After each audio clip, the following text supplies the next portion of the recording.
بسم اللہ الرحمن الرحیم۔ السلام علیکم ورحمۃ اللہ۔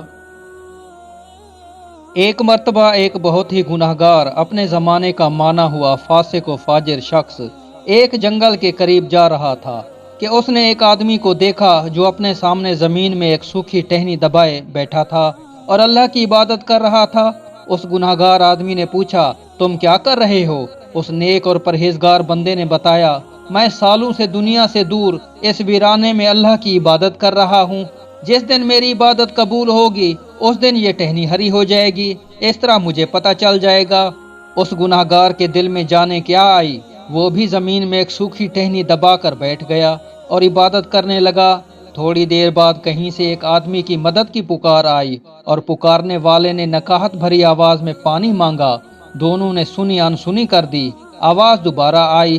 3-4 مرتبہ کی پکار کے بعد گناہگار نے نیک شخص سے کہا، میں تو ابھی بیٹھا ہوں، تمہیں کتنا عرصہ ہو گیا ہے؟ تم ذرا اٹھ کر اسے پانی تو پلا دو، میں ابھی بیٹھا ہوں، اٹھنا نہیں چاہتا۔ اس نیک بندے نے گناہگار کو ڈانٹ کر کہا، میری عبادت میں خلل نہ ڈالو۔ جب مدد کی پکار مسلسل آتی رہی تو گناہگار سے رہا نہ گیا، اس نے اپنی جگہ چھوڑی اور پانی پلانے چلا گیا۔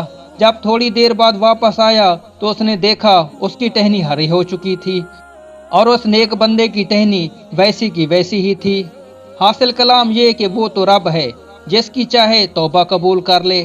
کبھی کبھی برسوں کی ریاضت بھی ایک لمحے میں پلٹا دی جاتی ہے اور کبھی ایک ادا ہی قبولیت کی سبب بن جاتی ہے۔ سبحان اللہ۔